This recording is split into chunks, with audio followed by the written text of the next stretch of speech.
යෝ කයිසොන්න බිහයින්ද ෂේතුලින් අද කතා කරන්න යන්න මේ ජපාන මේ දවස්වල කතාවක් යනවා මේ කොල්ලෝ අතුරු දහන් වෙනවා කියලා. ඉතින් කොල්ලෝ මේ හිටියා මේ නෑ කියලා ආරංචි එනවා සෑහෙන්න. ඉතින් මම හිටපු කලින් ටවුන් එකෙත් ඒ කියන්නේ ගුන්ම තකසක ටවුන් එකෙත් ඔහොම සිදුවීම් වෙලා තියෙනවා. ඉතින් ගොඩක් කට්ටිය අහනවා මොකද්ද මේක සේෆ්ටි එකක් නැද්ද?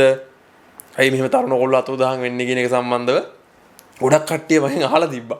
ඉතින් කියන්නේ සාමාන්‍යයෙන් අපි රටකට යද්දි හොයනවනේ මේ රට සේෆ්ටිද මොනවද කියලා.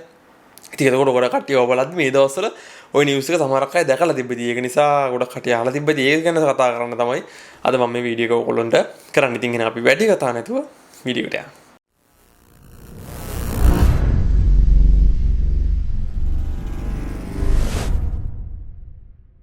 ඉතින් මොකද්ද මේ කොල්ලෝ අතුරු දහන් වෙනවා කියන එක ගැන තමයි අද අපි මේ සවිස්තරාත්මක විස්තර කරන්න යන්නේ. ඉතින් මේකේ මේ කොල්ලොන් අතුරු දහන් වෙන්න ක්‍රම රාශියක් තියෙනවා. හරිද? ඒක සාමාන්‍ය වෙන දෙයක්. ඉතින් ඒක දැන් මේ වෙන්න ඉතින් මේ බය වෙන්න දෙයක් නැහැ. මේ අර ඇමරිකාවේ වගේ මේ පාරින කොල්ලෙක් අරගෙන යන්නවත් ඊට පස්සේ මේ මොකද්ද මේ අර පැත්තකට ගිහලා කැලෑ වලට අරන් ගිහලා මරන්නවත් ඒ වගේ කේසස් මේ නැහැ. හරිද?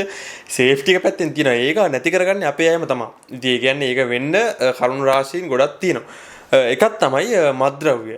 එහෙම නැත්නම් ගංජා කියන එක සහ දැන් ගොඩක් කඩේ මේ ගුලි කියන එක පාවිච්චි කරනවා. ඉතින් මෙහෙට සෑහෙන සෙවන කළ සීන් එක එනවා. ඒකත් එක්ක ගොඩක් කට්ටිය මේක අතරමැදිය සහ මේක ලොකු බිස්නස් එකක් විතර මේක ඇතුලේ කරගෙන යනවා ලංකාවේ කට්ටිය. ඉතින් මේකේ මේ ගංජා කියන එක ලංකාවේ විතර නෙමෙයි මේක සාමාන්‍ය ෆොරිනර්ස්ලා ගොඩක් කට්ටිය පාවිච්චි කරනවා. ඉතින් එතකොට ලංකාවේ අයත් මේක වීඩ්ස් පාවිච්චි කරනවා. ඉතින් එතකොට මේකේ ළඟ තියාගත්තාම ගොඩක් වෙලාවට බැලලා අපි හිතමුකෝ පාරේ යද්දි වාගේ ළඟ වීඩ්ස් තිබිලා අහුවෙනවා. හරිද? වාව චෙක් කරලා වාව වීඩ්ස් තිබිලා අහුවෙනවා. ඉතින් එතකොට සමහරක් වෙලාවට තනියම යද්දි වීඩ්ස් තිබිලා අහුනොත් එහෙම ඔයාට වෙන දෙයක් කවුරුත් දන්නේ නැහැ. එතකොට ඒකෙන් වෙන්නේ ඔයාව දවස් 15කට මේගොල්ලෝ ඇතුළට දානවා. ඒ කියන්නේ මේ ඔයා මේගොල්ලෝ හිරේට දානවා. ඉතින් එතකොට දැන් මේ ඇවිල්ලා මම මේ පොලිසියවත් මේ ජපාන නීතිය ගැනවත් නෙමෙයි මම කතා කරන්නේ. සාමාන්‍යයෙන් මෙහෙම දේවල් අපේට අහුන්නේ කියුණටත් වෙලා තිබ්බින්ද මම අත්දැකීමෙන් කියන්නේ.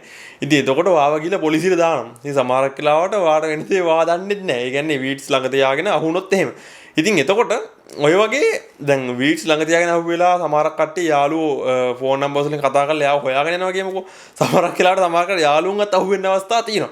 ඉතින් මම දැක්ක ප්‍රධානම මේ මගේ යාළුවෙක් ඒ කියන්නේ අපේ ටවුන් එකේ හිටපු එකට වෙච්ච දෙයක් තමයි උගේ අතින් පර්ස් එක නැතිලා තිබ්බ එකපාරක්. ඉතින් පර්ස් එක නැතිලා තියෙද්දි මූ කොහොම හරි පර්ස් එක ඇතුලේ දාලා තිබ්බිලා වීඩ්ස් ටික. ඉතින් එතකොට පර්ස් එක අහුල ගත්ත එක පර්ස් එක දීලා තියෙන්නේ පොලිස් ස්ටේෂන් එකට. ඉතින් පොලිස් ස්ටේෂන් එකට දුන්නට පස්සේ මූ එනකම් ඉඳලා තියෙන. ඉතින් එතකොට මූට අනිවාර්යයෙන් යන්න වෙනවා. මොකද සයිරු කාඩ් එකේ තමයි හැමදේම මේක ඇතුලේ තියෙනවා. ඉතින් එතකොට ගියාට පස්සේ මූව නීතිමය මාර්ගයට දැම්මා. ඉතින් අනිත් එක තමයි නීති පිළිපදින්න නැතුව අපිට මොකක් හරි අපරාධයක් කරලා ඉවරලා කොහේ හරි මොකක් හරි වාහනයකින් හරි හප්පලා ඉක්මනට අනනතකා ගියොත් එහෙම එතකොටත් පොඩි ප්‍රශ්නයක් තියෙනවා. පොලිසියට අරන් ගියාට පස්සේ කවුරුත් දන්නේ නැහැ. එතකොට වාට කතා කරන්නේ ඉස්කෝලේට. ඉතින් ওই විදිහට කොල්ලෝ අතුරු දහන් වෙන එක ක්‍රමයක් තමයි ඔය මත්ද්‍රව්‍ය කියන එක. ඉතින් මත්ද්‍රව්‍ය අහුවෙලා මත්ද්‍රව්‍ය ළඟ තියාගෙන අහුවෙලා ඉවරලා මොකක් හරි කේස් එකක් තියලා පොලිසියට අහුනොත් එහෙම ඔන්න ඉතින් ඔයාව පොලිසියෙන් කුදලගෙන යනවා. ඉතින් එතකොට ඔයාට කොහෙටද එක්කන් යන්නේ ඔයාට මොනවද වෙන්නේ කියලාවත් දන්නේ නැහැ. එතකොට ප්‍රධාන ප්‍රශ්නයක් තමයි ඉස්කෝලෙන් ඔයගොල්ලෝ ආපු ඒජන්සියට ඉන්ෆෝම් කරනවා මෙන්න මෙහෙම මෙයා ආගේ තක් නැහැ ඉස්කෝලට ආවෙත් නැහැ මෙන්න මෙහෙම දවස් ගාණක් ඉස්කෝලේ නැහැ යාළුවොත් එව්වට යාළුවන්ට හම්බෙන්නේ නැහැ. එතකොට ඉස්කෝලෙන් ඉන්ෆෝම් කරනවා ඒජන්සි එකට. එතකොට ඒජන්සි එක හරහා ඔක්කොම ටික ඒගොල්ලෝ ඒ ටික බලාගන්නේ. මෙතන මගේ අතින් වැදුනා ප්‍රින්ස්. ඒ කියන්නේ මේ මං අද වැඩ කර ඉද්දි මේ මම මෙතන දාලා තිබ්බ එක වැදුනා. ඒ කියන්නේ රිදෙන්න වැදුනා. දැන් ඊතර ඉන්න බෑ රිදෙනවා. ඒ කියන්නේ ඒකේ මේ අරව දැක් පොඩ්ඩක් කේස් එකක් ගිහිලා දිනවා එතන. ඉතින් ගණන් ගන්න එපා ඒක. ඉතින් කොහොම හරි ඔන්න ඔය කේස් එක තමයි අංක 1. ඉතින් ඔය පොලිස් කේසස් වලට සහ මත්ද්‍රව්‍ය කේසස් වලට සමහරක් කොල්ලොන් අතුරු දහන් වෙනවා. ඉතින් එතකොට කොල්ලොන්ට වෙන දේ හිතා ගන්නත් බෑ. ඒ වෙනකොට දවස් ගානකින් පස්සේ ආයිමත් එයා එළියට එනවා. එතකොට ඉතින් හොයා ගන්න පුළුවන්. ඒතකොට ප්‍රශ්නයක් නැහැ. ඒ වුණාට ඉතින් වැඩේ කියන්නේ එතකොට වෙන්න ඕන ටික වෙලා ඉවරයි. මොකද මේ ඌව ජීවිත කාලෙම හිරේ තියාගන්නේ. ඒවා ඌ නීතිමය රෙගියුලේෂන්ස් වලට දාලා ඉවරලා ඌ එළියට දානවනේ. දැම්මට පස්සේ ඉතින් වෙන්න ඕන ටික වෙලා ඉවරනේ. සමහරක් වෙලාවට ඔයාලගේ ඉස්කෝලෙන් ඔයාලට නීතිමය පියවරක් අරගෙන මෙයාව තියාගන්න බෑ මෙයාව ලංකාවට එවන්න ඕනේ කියලා සමහරක් වෙලාවට කියන්න ඉඩ අවකාශය සම්පූර්ණ තියෙනවා. සහ එතකොට සමහරක් වෙලාවට ඉස්කෝලෙන් ඕගොල්ලන්ගේ සමහරක් වෙලාවට හිතනවා ඇති ඔයා ඉස්කෝලෙන් පැනලා කියලා. ඉතින් එතකොට ඒ වගේ අවස්ථාවකුත් තියෙනවා. ඒක නිසා එහෙම පැත්තකුත් තියෙන ඔන්න වගේ පොලිස් කේස් වලට සහ මත්ද්‍රව්‍ය කේස් වලට පොලිසියට අහුනොත් ඉතින් ඒකත් එක්තරා විදියක අතුරුදහන් වීම සහ ඔය කොල්ලෝ අතුරුදහන් වීම කියන එක ඔන්න ඔයගේ ඔන්න එක පොයින්ට් එකක්. හරි. අනිත් එක පොයින්ට් එකක් තමයි මේක සාමාන්‍යයෙන් ගොඩක් ලංකාවේ කියන්නේ මෙහෙමයි. මේක මේ සිටුේෂන් එක වෙන්නේ ගොඩක් වෙලාවට ඔය පිස්සු කෙරලි වෙලා කිසිම ආතප්පාතක් නැතුව ජොබ් එකක්වත් කරන්න නැතුව ඔහේ විකාර කර කර හිටියොත් තමයි මෙන්න මේ සිටුේෂන් එකටපත් වෙන්නේ. ඉතින් මේකත් එක්තරා විදිහක අතුරුදහන් වීමේ ක්‍රමයක්. ඉතින් මම මේක කියන්න හේතුව තමයි මේක දිහා බලලා මේ විදිහට නම් හැදෙන්න එපා ජපාන්ට ඇවිල්ලා. ඉතින් පුළුවන් තරමක් හරි විදිහට ඇසිරෙන්න උත්සාහ කරන්න. එතකොට ඔයාලට මේ වගේ ප්‍රශ්න වලට මුහුණ දෙන්න වෙන්නේ නැහැ. ඉතින් මම මේ කියන්නේ හේතුව අපේ බැච් වලත් හිටියා සහ අපේ උඩින් බැච් වලත් හිටියා මෙහෙම කට්ටිය. ඉතින් අදටත් ඉන්නවා ඉස්සරහට එන කට්ටියගේ තුලත් මෙහෙම කට්ටිය ඉන්නවා. ඉතින් ඒ විදිය වෙන්න එපා කියලා තමයි මම කියන්නේ. ඉතින් අපි හිතමුකෝ දැන් ඔයා නිහොංගාවක් එකට ආවට පස්සේ මම දැන් ලැන්ග්වේජ් ස්කූල් එකට ආවට පස්සේ ලැන්ග්වේජ් ස්කූල් එක ඔයා අඛණ්ඩව සාමාන්‍ය විදිහට කරගෙන යනවා. ඉතින් ලැන්ග්වේජ් ස්කූල් එකෙන් පස්සේ තමයි අපේ යුද්ධ පටන් ගන්නෙ. අපි සෙම්මොන් එකකට හරි දෛකක් එකකට දාන්න ඕනේ. ඉතින් එතකොට අපි හැමදේම කරන්න ඕනේ. අපි ආය ලංකාවෙන් සල්ලි ගෙන්නන්නේ නැහැ නේ. එතකොට අපි හැමදේම කරන්නේ මෙහි ජොබ්ස් කරලා සහ මෙහි අපි ඉතුරු කරලා මේ දේවල් වලින් තමයි අපි හැමදේම බැලන්ස් කරගන්නේ.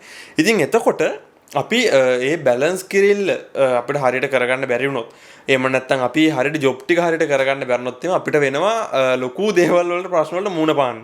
ඉතින් දැන් මම මෙහෙම කියන්න හේතුව තමයි සාමාන්‍යයෙන් ලංකාවේ කොල්ලෙක් කෙල්ලෙක් කියලා මේ සෑහෙන ජොබ් කරනවා අතර ජොබ් කරනවා ඊට පස්සේ ටැක්ස් යන්න දෙන ජොබ් කරලා වෙලා පොතට ජොබ් එකක් ගහලා කොහොම හරි කරලා සෙම්මොන් එකට ගිහිල්ලා සෙම්මොන් එකත් ගෙවාගෙන කොහොම හරි වර්කින් වීසා එකක් දක්වා යනවා. අපි හිතමු වගේ 20ක් 30ක් කොහොම ගියොත් එimhe අනිවාර්යෙන් එකෙක් දෙකෙක් ඉන්නවා කොහෙන් හරි කෙලවගෙන ඉවරලා අනිවාර්යයෙන්ම ලංකාවට යනවා නැත්නම් අතුරුදහන් වෙනවා. ඉතින් අතුරුදහන් වෙනවා කියන එක පොයින්ට් එක කරගෙන මම කියන්නම් මේක. දැන් අපි නිහොංගක් ඔය කියන සෙම්මොන් එකට යද්දි අනිවාර්යයෙන්ම සල්ලි ඉතුරු කරලා ඉවරලා එපාර්ට්මන්ට් වල අපි එහෙම නැත්නම් ගෙවල් මාරු කරනවා නම් වෙන ටවුන් එකකට යනවා නම් අපි සල්ලි ඉතුරු කරලා ඊට පස්සේ ඒ ටවුන් වලට යනකොට ඒ එපාර්ට් වලට සල්ලි ගෙවලා ඒ ඉස්කෝල වලට ගෙවලා අපි ලොකු දේවල් ටිකක් මෙතන කරන්න ඕනේ. ඒ ඇස්සේ වාට ලෝන් තියනවා ලෝන් ගෙවලා ලංකාවටත් සල්ලි දාලා ඒ වගේ ලොකු කැපකිරීම් රාශියක් එක තමයි අපි තුන්වෙනි අවුරුද්දේ ඉඳන් අපි කැම්පස් එකකට යන්නේ. ඉතින් එතකොට ඕගොල්ලෝ හිතන්න අපි කොච්චර දේවල් ටිකක් කැප කරලා කොච්චර කාලයක් ශ්‍රමයක් වැය කරලා අපි ගේමක් ගහ ගන්න ඕනද කියලා ඕගොල්ලෝ පොඩ්ඩක් ඒක තීරණය කරලා බලන්න. ඉතින් ඒක බැරිකමක් නෑ කිසිම කෙනෙක්ට බැරිකමක් නෑ මහන්සි වෙන්න ඕනේ. ඉතින් මෙහෙට හැම එකම ඉතින් ඔය දේ කරනවානේ. කරලා ඉතින් මේ විදි වර්කින් වීසා ගහගෙන තෝරන තරම් ඉන්නවා. ඉතින් ඒක නිසා ඔය දේ බෑ කියලා දෙයක් නෑ අපිට පුළුවන් ඒක අපි මහන්සිලා කරන්න ඕනේ. ඉතින් ඔය අතරේ එකෙක් දෙකෙක් ඉන්නවා මහන්සි වෙන්නේ නැතුව නිකන් ජොබ් එකක් කරන්න කැමති නැතුව අර නිකන් අතර සල්ලි වෙනකම් බලාගෙන ඉන්නා වගේ කොටසක් ඉන්නවා. ඉතින් ඒක කරාට පස්සේ අර සෙම්මොන් එකට ගියාට පස්සේ ඌව ඇනෙනවා. සෙම්මොන් එකට ගියාට පස්සේ ඔන්න එපාර්ට්මන්ට් වලට ඊට පස්සේ සෙම්මොන් එකේ ස්කූල් ෆී ගෙවන්න ගියාම ආරාම මේවා කරන්න ගියාම ඔන්න සල්ලි ප්‍රශ්න එනවා. එතකොට එක එකකින් සල්ලි ලාගෙන ණයට ගන්නවා. පාස්පෝර්ට් එක උගස් තියෙනවා. ඊට පස්සේ ළඟපාත තියෙන වාහන උගස් තියෙනවා. ඔක්කොම කරලා උගස් තියෙලා සතපහ කතේ නැතුණාම ඔන්න කරන්න දෙයක් නැහැ. වටේටම ණය වෙනවා. කරන්නම දෙයක් නැතුණාම ඔන්න ඉතින් ඉස්කෝලෙන් පැනලා යනවා. ඉස්කෝලෙන් පැනලා යනවා කියන එක මේ අර මේ අපි ඉස්කෝලේ ඇතුළට දාලා තියෙන මේකෙන් පැනලා යනවා කියන එක නෙමෙයි. අපි නීතිමය රාමුවෙන් ඔබට පැනලා යනවා. ඒ කියන්නේ අපි හිතමුකෝ දැන් ඔයාගේ වීසා කාලය තියෙන්නේ මේ ඉඳන් ලබන අප්‍රේල් වෙනකන් කියලා. එතකොට ඔයා ඉස්කෝලේ යන්නේ නැතුව ඔයා කරන්නේ කොහෙට හරි වෙලා ඉස්කෝලේ යන්නේ නැතුව මොකක් හරි ජොබ් එකක් කරගෙන හරි කොහෙට හරි ගිහිල්ලි වෙලා පැත්ත කරලා ඉන්න ඉස්කෝලේ යන්නේ. සෑම මොකක් හරි කරලා පිස්සුවක් කියලා ජොබ් එකක් කරන්න නැතුව ඔහෙ ඉන්නවා. ඉතින් එතකොට අර වීසා කාලය සහ ඉස්කෝලෙන් බලලා මාස දෙක තුනක් බලලා මූ වෙන්නෙත් නැහැ. මොකද මේක ප්‍රශ්නයක් නැහැ. පිළියමක් යොදන්නත් බෑ කියලා ඔයාගේ ඒජන්සි එකට මෙන්න මෙහෙම ඉන්ෆෝම් කරන්න. මෙන්න මෙයා ඉස්කෝලෙන් නැහැ. මෙයා ඉස්කෝලෙන් පැනලා ගිහලා තෝද කියලා ඔන්න ඉන්ෆෝම් කරන්න. ඊට පස්සේ ඒත් කිසි ප්‍රශ්නයක් නැහැ. ඔයාට නීතිමය රාමුව තුළ ඔයාට පැන පැන ඉන්න පුළුවන්. අර ඊළඟ ඔයාගේ වීසා කාලේ එහෙම නැත්නම් අප්‍රේල් වීසා කාලේ වෙනකන් ඔයාට පැන පැන ඉන්න පුළුවන්. හරිද? ඒත් කිසි ප්‍රශ්නයක් වෙන්නේ නැහැ. එතකොට පොලිසිය ඇල්ලුවත් මෙන්න මෙයාට වීසා මෙහෙම දිනම අප්‍රේල් ලකම් මම ඉස්කෝලේ යනවා කියලා බොරුවක් කියලා හරි මාට්ටු වෙන්නේ නැතුව ෂේප් එකේ ඉන්න පුළුවන්. ඒ වුණාට ඊළඟ ප්‍රශ්නේ එන්නේ අන්න අර මාස 6න් පස්සේ වාගේ අර අප්‍රේල් වාගේ වීසා කාලයෙන් පස්සේ වාට වීසා එක නැහැ. ඉතින් එතකොට අන්න තමයි ප්‍රධානම ප්‍රශ්නේ මතුවෙන්නේ. වාව කොහේ හරි આવුනොත් එහෙම ඔන්න වාගේ සයිරු කාඩ් එකේ අලුත් කරලා නැහැ. වීසා වැදිලා නැහැ. ඔන්න වාට කෙලවෙනවා. පොලිසිය આવුනොත් එහෙම කෙලින්ම ආපහු ලංකාවට එලවලා දානවා. ඉතින් ඕක අහුවෙන්නේ නැති වෙන්න සමහරක් කොල්ලෝ සමහරක් කෙල්ලොත් ඉන්නවා අතුරුදහන් වෙනවා. ඉතින් කට්ටිය හොයනවා මූව හොයනවා කොහෙ ගියාද කියලා හොයනවා. සමහරක් වෙලාවට මූ නැහැ වෙන ටවුන් එක මොකක් හරි ගෙම්බ කයිෂයක වැඩ කරනවා. නැත්නම් මොකක් හරි කයිෂයක කර රිෆියුජි ගහන කයිෂයක රිෆියුජි සෙට් එකක් එක්ක වැඩ කර ගෙම්බ ගහ ඉන්නවා. ඉතින් ඒ වගේ එක එක එක එක දේවල් වලට යොමු වෙලා ඉන්නවා. ඉතින් ඒ වගේ ෆෝන් නම්බර්ස් අයින් කරලා හැමදේම අයින් කරලා ඉවරලා අතුරුදහන්ම වෙනවා. ඉතින් ඒ වගේ සමහරක් කට්ටිය ඉන්නවා අතුරුදහන් වෙනවා. ඉතින් ඒකත් ඇවිල්ලා අතුරුදහන් වෙන කැටගරි එකට අයිති වෙනින්ද මම මේ ඔයගොල්ලන්ට කිව්වේ. මේ අතුරුදහන් වෙන කැටගරි එකට අයිති වෙන්න එපා. පළවෙනි එකට කොහොමවත් අයිති වෙන්න එපා. මේ කැටගරි එකටත් කොහොමත්ම අයිති වෙන්න එපා. තමන් මහන්සිලා ගේමක් ගහ ගන්න ආව නම් අම්මලා තාත්තලා ලංකාවේ බලාගෙන ඉන්නවා නම් සල්ලි වියදම් කරලා ජපානට ආව නම් පොඩ්ඩක් පළවෙනි අවුරුදු 4 මහන්සි වෙන්න. ඉතින් ඒ අවුරුදු 4 මහන්සි වුණාට පස්සේ වර්කින් වීසා එකට ගියාට පස්සේ ඔයාට ඔය කිසිම ප්‍රශ්නයක් නැහැ. ඊට පස්සේ දින්න ඔයාගේ වර්කින් වීසා එකට ගිහිල්ලා ඉවරලා ඔයාට සල්ලි ටික හම්බ කරගෙන ඔයාට ඉතුරුවක් කරගන්න ඉතුරු කරලා ඉවරලා ඒ ටික බැලන්ස් කරගෙන ඔයාට ජීවිතේ ඉස්සරහට කරගෙන යන්න සහ ඔයාට ඔළුව පාවිච්චි කරලා බිස්නස් එකක් කරගන්න ඒ ටික තමයි ඔයාට ඉස්සරහට කරගන්න තියෙන්නේ. ඉතින් ඒක නැති කරගන්න එපා. අතරමඟදී මේ වගේ තැන් වලින් ජොබ් එකක් අත් කරන්න නැතුව විකාර කරලා රටේටම ණය වෙලා ඉස්කෝලෙන් පැනලි වල කොහෙටද ගිහිල්ලා හොරෙක් විදියට සහ මොකක් හරි රිෆියුජි කාර්යයක් විදියට පැත්ත කරලා ඉන්න දන්න එපා. මොකද රිෆියුජි වීසා එක සමහරක් අය ගොඩ ගියාට ඒක හැම එක්කෙනාටම වැලිඩ් වෙන්නේ නැහැ. ඒක හොඳට මතක තියාගන්න. සමහර තැන්වල මම දැකලා තියෙනවා රිෆියුජි ඉඳලි වල හොඳ ලංකාව රෙස්ටොරන්ට් එකක් දාගෙන හොඳ ගේමක් ගහගත්තේ උන් ඉන්නවා මේ. හරිද? මම එහෙම නැහැ කියන්නේ. ඒ වුණාට ඒක හැම කෙනාටම වැලිඩ් නැහැ. ඒක හොඳට මතක තියාගන්න. රිෆියුජි ඉඳලා දියුණු වෙන්න හැම කෙනාටම බෑ. ඒක නිසා ඒකෙත් පින තියෙන්නත් ඕනේ, කැපවීම තියෙන්නත් ඕනේ, ඉවසීම තියෙන්නත් ඕනේ. මොකද ඒක මාර දුකක්. මොකද රිෆියුජි වීසා එක අලුත් කරන්න ඕනේ, ඒක හැංගිලා ඉන්න ඕනේ, හොරෙන් ඉන්න ඕනේ. සමහර තැන්වල පොලිසියට අහු වෙන්නත් බෑ, මොනවත් කරන්නත් බෑ. ඒ වගේ තැන් අවස්ථා සෑහෙන්න තියෙනවා. ඒක නිසා ඒක හොඳට මතක තියාගන්න. රිෆියුජි වීසා එක අපි හිතන තරම් ලේසි දෙයක්ුත් නෙමෙයි, සුන්දර දෙයක්ුත් නෙමෙයි, ගොඩක් කටුකයි. ඒක නිසා පුළුවන් තරම් ඔයා ලීගල් වීසා එකෙන් ජපානට ආව නම් ඒ ලීගල් වීසා එක නැති කරගන්න උත්සාහ කරන්න එපා. අතුරුදහන් වෙන්න එපා. ඒකයි මම කියන්නේ. අතුරුදහන් වෙන කැටගරියට අයිති වෙන්න එපා. ඒක නිසා අනිවාර්යෙන් මේක හොඳට තරයේ ඔළුවේ මතක තියාගන්න. අනිත් එක තමයි තව එක අතුරුදහන් වෙන ක්‍රමයක් තියෙනවා. සමහරක් ඉන්න මේක හැම කෙනාම නෙමෙයි. ඉතින් අර 100ක් ගත්තොත් එකෙක් කොහෙන් හරි දෙකෙක් හරි එහෙම එකෙක් ඉන්නවා හොරකම් කළා තමන් වැඩ ගන්න තැන් වලින් හොරකම් කළා ආයි හිතා ගන්න බැරි විදිහට අතුරුදහන් වෙලා කොහෙටද පැනලා ඉන්නේ උන් ඉන්නවා. ඉතින් මේක ලංකාවේ විතර නෙමෙයි සාමාන්‍ය ෆොරනර්ස්ලා විදිහට මම කලින් වැඩ කරපු 7 එකෙත් මෙහෙම සල්ලි හොරකමක් කළා කොළ 20ක් හොරකමක් කළා කියලා ඌට වෙච්ච දෙයක් වුණා චීන එකේ ඌ කොහෙ ගියාද කියලා අදටත් දන්නේ නැහැ. ඉතින් ඌ කොහෙට මොනවාද කියලා අපි දන්නේ නැහැ. ඒ වගේ තමක් ඉන්නවා. ඉතින් ෆොරිනර්ස් ඉන්නවා සහ ලංකාවේ අතර ඉන්නවා. ඉතින් ඒ වගේ ලොකු මුදල් වංචාවක් වෙච්ච අවස්ථාවක් තියෙනවා නගෝයවල. යෙන් කෝටි 400 කට මුදල් වංචාවක් කළා මේ වෙද්දිත් හිරේ සමහරක් කට්ටිය. ඉතින් ඒ වගේ එක එක දේවල් වලට අහුවෙච්ච උන් ඉන්නවා. ඉතින් අපි දැන් අපිට කොම්බිනියක් එහෙම නැත්නම් කන්වීනියන්ට් ස්ටෝර් එකක ඔයාලට වැඩ කරන්න දෙනවනම් නයිට් ෂිෆ්ට් එකක් තනියම. ඒකෙන් අදහස් වෙන්නේ ඇත්තටම ඔයාලට කොම්බිනියක් ඔයාව නිකන් ඒ පැය ගන්නට ඔයා නිකන් ඕන වගේ තමයි කොම්බිනි. ඒ කියන්නේ ඔයාගේ ඕන වගේ තමයි. මොකද කොම්බිනි සේප් වල යතුරු සල්ලි එහෙම නැත්නම් ඔය සාමාන්‍යයෙන් හොඳම බිසි කොම්බිනි යන සාමාන්‍යයෙන් කැෂියර් එක කොළ 80 90 තියෙනවා රෑ වෙද්දි. රෑට තමයි සල්ලි ඔක්කොම එළියට අදින්නේ. සමහර කල කොළ 100 බනපුවා තියෙනවා. ඒ වගේ අපි හිතමු කැෂියර්ස් තුනක් තිබ්බොත් එම කොළ 80 ගන්න. එතකොට 160යි 320ක එතනම සෑහෙන්න යනවා 180ක් විතර යනවා. හරිද? ඉතින් 100 රෙජි තුනම සල්ලි එක්ක කරොත් කොළ 180යි සේප් වල සල්ලි කොළ 300 400 500ක් ඒක ඇතුලේ තියෙන වෙනම. සා බඩුත් කොච්චර තියෙනවද? ඉතින් ඒ වගේ එකක් අපේ අතට දීලා යනවා කියන්නේ ඕන අපි විශ්වාස කරලා යන්නේ. ඉතින් දෙයියනේ මේ විශ්වාසය විඳින්න එපා. ඉතින් සමහරක් තැන්වල අපේ කට්ටිය කොලේ දෙක අහුවෙන්නේ නැහැ කියලා හිතාගෙන හොරකම් කරගෙන යන අවස්ථා තියෙනවා. අපේ විතරක් නෙමෙයි සාමාන්‍ය ෆොරිනර්ස්ලා කරන වැඩක් ඒක. ඉතින් මේක අහුවෙන්නේ නැති වෙයි නේ කියලා කොලයක් අර අච්චර සල්ලි ගොඩක් මැද්ද එක කොලයක් අරගෙන යනවා. ඕක ඒ වෙලේ අහුවෙන්නේ නැහැ. ඕක ටික දවසක් යද්දි ඒගොල්ලන්ගේ ලෙජර්ස් ඔක්කොම චෙක් වෙද්දි එක තැනකදී අහුවෙනවා මෙහෙම සල්ලි ටිකක් නැති වෙගෙන එනවා නේද කියලා මේක. අන්න එතකොට චෙක් කරලා මොකක් හරි කේස් එකක් අහුනොත් එහෙම ඔයාට ලොකු ප්‍රශ්න වලට මුහුණ දෙන්න නම් මේ සල්ලි හොරකම් කියන්නේ ලොකු වැරදි. ඉතින් ඒක නිසා පොලිසියට දැනුම් දුන්නොත් ඒ වගේ දෙයකටදී ඔයාට ඉතින් අතුරුදහන් වෙනවා හැර වෙන කරන්න දෙයක් නැහැ.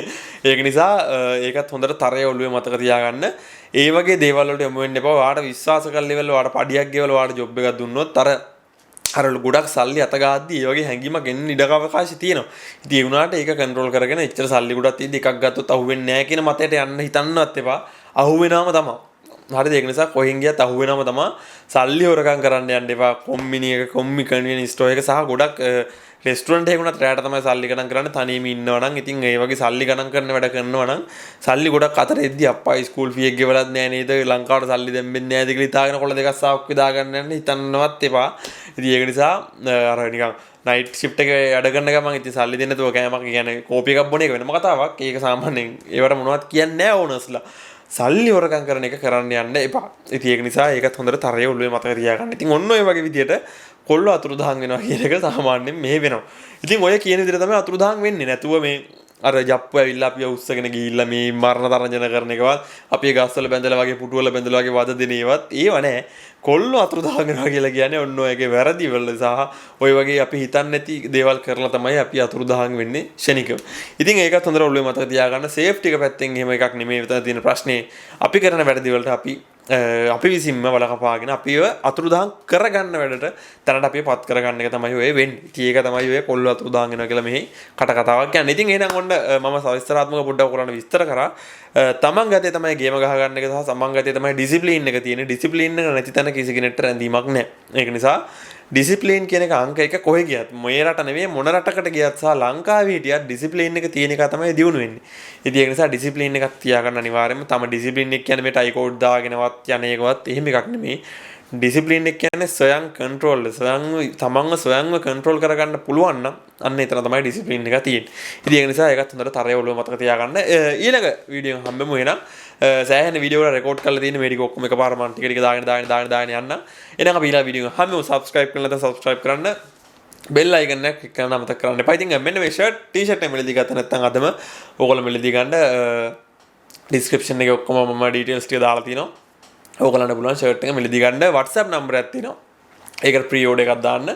ඒකෙන් ඕගොල්ලන්ට ෂර්ට් එක ගෙදරටම ෆ්‍රී ඩිලිවරි එක ඔයාලට ගෙදරටම ෂර්ට් එක මෙලදී ගන්න පුළුවන්. ගෙන්න ගන්න පුළුවන්. එහෙනම් ඊළඟ වීඩියෝ එක හම්බෙමු. සබ්ස්ක්‍රයිබ් කරලා නැත්නම් සබ්ස්ක්‍රයිබ් කරන්න. එහෙනම් අපි ඊළඟ වීඩියෝ එක හම්බෙමු. සියලු දෙනාටම